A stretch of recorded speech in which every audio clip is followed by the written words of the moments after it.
Hi friends, எல்லோரும் எப்படி இருக்கீங்க? நல்லா இருக்கீங்களா? சாப்பிட்டீங்களா? டுடே என்ன பார்க்க போகிறோன்னு பார்த்தீங்கன்னா, சீரகம் தான் நம்ம டெய்லியும் சமையலுக்கு பயன்படுத்துவோம்ல, அந்த சீரகம் தான். அதோட பெனிஃபிட் வந்து இவ்வளோ இருக்கா அப்படின்னு சொல்லி எனக்கே நிஜமாக தெரியாது. நீங்களும் வந்து எனக்கு தெரிஞ்சது வந்து உங்களுக்கு சொல்கிறேன். நீங்களும் பார்த்து பயனளிச்சுக்குங்க. என்னென்னு பார்த்தீங்கன்னா, சீரகம் வந்து நம்ம வந்து அதாவது ஜீரணமாகாமல் இருப்பாங்கள்ல, அவங்க வந்து சாப்பிட்டு ஒத்துக்காமல் இருக்கும்ல, ஜீரணமாகாமல் இருப்பாங்களா, அவங்களுக்கு வந்து ஜீரக தண்ணி வச்சு குடித்தா வந்து கொஞ்சம் நல்லா இருக்குன்னு சொல்கிறாங்க. அதுக்கப்புறம் வந்து டயர்டாக இருந்தோம்னா ஜீரகம் வந்து சாப்பிட்டாவோ இல்லை தண்ணி வச்சு குடித்தாவோ அதுவும் நல்லா இருக்குன்னு சொல்கிறாங்க. இன்னொன்று பார்த்திங்கன்னா வந்து ஜீரகம் வந்து ரத்த சிவப்பணுகள் இருக்குல்ல, அது வந்து கொஞ்சம் உருவாக்கம் கூட அது வந்து பெனிஃபிட்டாக இருக்குங்களாம்மா அப்படின்னு சொல்லி சொல்கிறாங்க. இதுதான் ஃப்ரெண்ட்ஸ் இன்றைக்கூட டிப்ஸு. நாளைக்கு என்னென்ன அதாவது எதை பற்றி உங்களுக்கு தெரிஞ்சுக்கணுமோ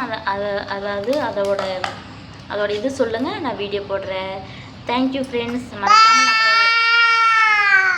மறக்காமல் நம்மளுடைய சேனலை லைக் பண்ணுங்கள், சப்ஸ்கிரைப் பண்ணுங்கள், சப்போர்ட் பண்ணுங்கள் ஃப்ரெண்ட்ஸ். Thank you friends. பாய் பாய்.